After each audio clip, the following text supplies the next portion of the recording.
Thought I'd give you a brief overview of Java Database Connectivity API in Chapter 28 of my book, Java for Programmers.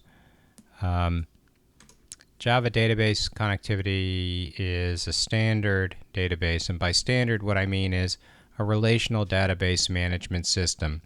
Unlike the big data systems like Hadoop and Mongo and that crowd, this is the kind of thing that you would find as a I don't know, standard sort of Oracle / MySQL type database system. Typically what happens is when people say I'm using a database, what they really mean is they're using a relational database management system. But we should keep in mind that there are other kinds of database management systems, not just the relational database management systems. And we can use in Windows a program called Access, which is really just a graphic user interface on the JET relational database management system backend, which is built into Windows. There are several ways you can use the JDBC. You can use it for arbitrary databases, and typically what you do is you create what's called a bridge, which is a JDBC ODBC protocol translator. So JDBC is the Java side, ODBC is what they call the Open Database Connectivity side. And you have to set these things up when you're in Windows if you're trying to gain access to a relational database management system backend. That could be running in Oracle, or it could be running in SQL Server, or it could be running with MySQL, or maybe you have some relational database management system that's just sort of a light version of it, which is actually quite typical for things like mechanisms for storing stuff, like cookies in browsers. They use a thing called SQLITE. And we can give you some examples of that a little bit later on. So relational database management systems are typically queried using SQL, which is the structured query language. There have been several standards that came about, but I use the simplest possible thing from what is probably SQL 89. I don't see the need when doing an intro to JDBC to gain access to the more exotic commands. These will give you a chance to just try some stuff. So then the question becomes, well, what do you need it for? And the answer is a relational database management system allows you to separate the domain specialist in data from the programmer. So you can have somebody who just specializes in updating and maintaining the data, and you can keep them sort of separate from and even ignorant of the problems that you have to deal with that include software development. So business critical data can all be deposited into the database, and the database can then be accessed from several locations, and it can be accessed by people who either know how to program or don't. And there may be aspects of this which are appealing for a large team. Relational database management systems also have a role in enterprise computing. On the server, typically what happens is you have a system that does a query and then provides you with some kind of data from the back end to the front end. Sometimes what people do is they create three-tier systems where there's a middle tier known as the business logic or application layer, and then that supplies data to the front end known as the web page. And that can be used for dynamically generating web pages when you do an Amazon query for a book. Right, that has to go to a database.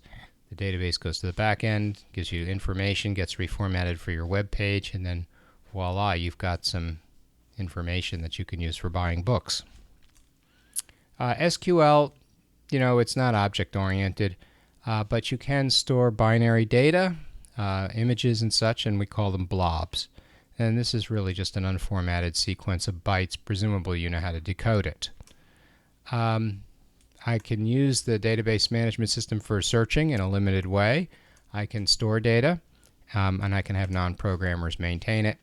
If I have a simple client and a server, I call it a two-tier computing model. The JDBC connection allows me to do queries, and then result sets come back from the relational database management system using the standard query language. So the process is first you have to establish a connection. And that's kind of an interesting idea because the connection could be across a network, and it could use some protocol such as DBNet. And you could set up that protocol in advance using one of the bridge control panels such as the ODBC, JDBC, ODBC bridge. You have to make instances of SQL statements, and then you have to execute them. And then you have to process the results. The result set that comes back is typically some sort of a table. And then you could optionally close the connection because that's a consumed resource. On the other hand, if you go to a manager such as a connection pool, it may be able to take the connection back and reuse it for somebody else to make use of, so you don't have to go through the overhead of reopening the connection. In a three-tier system, what we have is a thin client known as a browser, perhaps without Java, using Common Gateway Interface, which is a presentation layer protocol for making a query. Perhaps they submit a form. The web server dispatches that query over either through an application server or directly to a relational database management system backend. A result comes back, and the web server can reformulate the result in HTML and then supply the HTML to the client. And this is a stop and wait protocol. After you hit submit on the CGI form, you have to stop and wait for the web server to do its thing with the relational database management system, do the reformatting, and then pump all the data back to your client. In a four-tier system, I've got a thin client, a web server, and then business logic in what is called the application server. So now we've introduced yet another computer into the system. The relational database management system backend could actually be one of several computers in a regional data center, or in one of several regional data centers, depending on the load. And then the business logic can dispatch appropriately. Typically what you do is you model these things with random failure. So-called chaos monkeys are introduced, and they run around in the data center unplugging things, and they test for robustness just in case things go wrong. And this is how Netflix does its testing and of robustness in its services. So that's the four-tier system. And this is very typical in server-side computing. So typically, you need a driver. JDBC can work with a whole bunch of different database management systems, but each one has its own protocol. There's Oracle and MySQL. Oracle is quite typical for JDBC, and you can imagine that the API that interfaces to it is relatively efficient. MySQL is also a very low-cost, if not free, database system, and it's a pretty high performance, especially for modestly sized databases. JET is the Microsoft Windows Relational Database Management System backend. There's SQL Server, and there's DB2, and there's a ton of them. And so you need a driver to be able to gain access to these things. The Open Database Connectivity, ODBC driver, is a Microsoft bridge between JDBC and the Microsoft database management system. So it not only uses the JDBC protocol, but it uses the ODBC subprotocol. DBNet is another protocol. It's used by MySQL.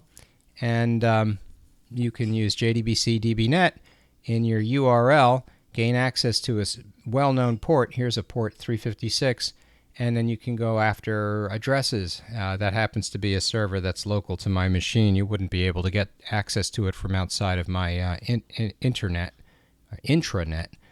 because I've got a firewall up. But in any case, you can see how the protocol, primary protocol JDBC, has been delimited with a colon against the subprotocol DBNet. Then the fully qualified domain name, show.docjava.com, where show is the machine, is followed by a well-known standard port for Relational Database Management System Services 356. So at some point you need to import the SQL package in order to be able to do your queries. You have to create your URL. and that may be vendor specific, unless you're using some sort of a bridge system that inputs the URL there. And then you have to create a connection. But first thing you'll need is to gain access to the so-called driver manager. And the driver manager will go and get you your connection, and you'll need credentials, user ID and password. And so then comes a problem. How do I set up my relational database management system? How do I get drivers for JDBC? How do I load the drivers? How do I select an IDE for my programming? These are all big questions.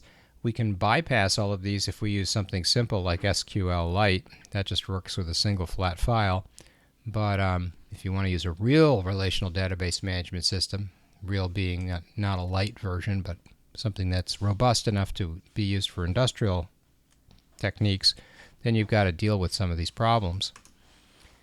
The data source name in Windows is the name of some sort of a ODBC data source file that you're going to be able to map to when people go to JDBC ODBC, because they'll use the data source name, and this will show the ODBC control panel exactly where to go in order to get that data. It'll be a flat file, presumably on the C drive. The ODBC data source administrator is one of those things you can use when you're starting to work with Microsoft Access. And Microsoft Access is a nice graphic user interface so that you can proceed to maintain the database without having to write any programs yourself. So once you bring up Microsoft Access, you go to the database driver and click Add. Then you put in one of the ODBC data sources, and then presumably we'll have access to it. So typically this is what you do. You go to your ODBC data source administrator. You click on Microsoft Access, and then you click the Add button. And then you can see that over here. Then you put in your Access driver. And you could see there's a whole list of different drivers that are already built in. But you could also add the SQL Server or MySQL drivers or whatever you like. Put in a data source name. That'll be referred to by your program, so you will do that by name. You'll do ODBC : and then you put in the data source name. Your description is optional, and you can select a specific file to act as your database. And so here we have my address book being used. I'm going to do an address book database, and we'll select a file called address.mdb, which is the Microsoft database file. That's a flat file. And that's in my C drive over here. And then I'll have a selected file. So here it is under My Documents, addresses MDB. That's been selected, so it knows what file to go to. It's given it a data source name, addresses, and the actual code that I use will be isolated from the fully qualified file name C:my documents addresses.mdb, because that'll all be contained within the control panel. If you're doing something with MySQL, you might want to do a yum install MySQL on your Unix box, or you could do a brew install MySQL on your Macintosh box, or you can just download the installer, which has an exe for your Windows box. MySQL is a free database system. You can do a lot of work with it and not have to worry too much about scaling up. And if you ever do need to migrate to an industrial scale database system, such as Oracle or SQL Server, you certainly can. Here's a mechanism in Unix which lets you go to the MySQL system. You can give it a Windows data source name. I'll call it test. And now I've got a map going to the SQL host with a database name on the host and a specific port, a common port. And I may have to put in the username and password to gain access to it. Here I can use a CSV file as my backend. So that shows you how versatile things can be. You can just throw a CSV file down there and say, hey, that's one of my ODBC databases, and you can maintain and update the CSV file. Here's a machine data source called test that I put in there, which maps to my MySQL backend. And now I can select the tables. And the tables have all appeared apparently in this backend system, the MySQL backend for my address book. And now inside of ODBC, I can see all the individual tables, and you can see the little icon in here that shows the globe, which says we're going out over the web, or over the internet anyway, to gain access to the relational database management system. And so in MySQL, I just type in MySQL, I get a command, the SQL connection is given, I get a version number, I can type in help, and if I call use test, I've got a dataset name and the database has been changed, and now I can do things like create a user table. These are basic MySQL commands. I can tell it what a user table is, so I've got a 10-character user ID with a password, and then I can proceed to insert things into the table. Here I'll create a phone list with a first name, 20 characters, a last name, 20 characters, some address, maybe phone numbers and things.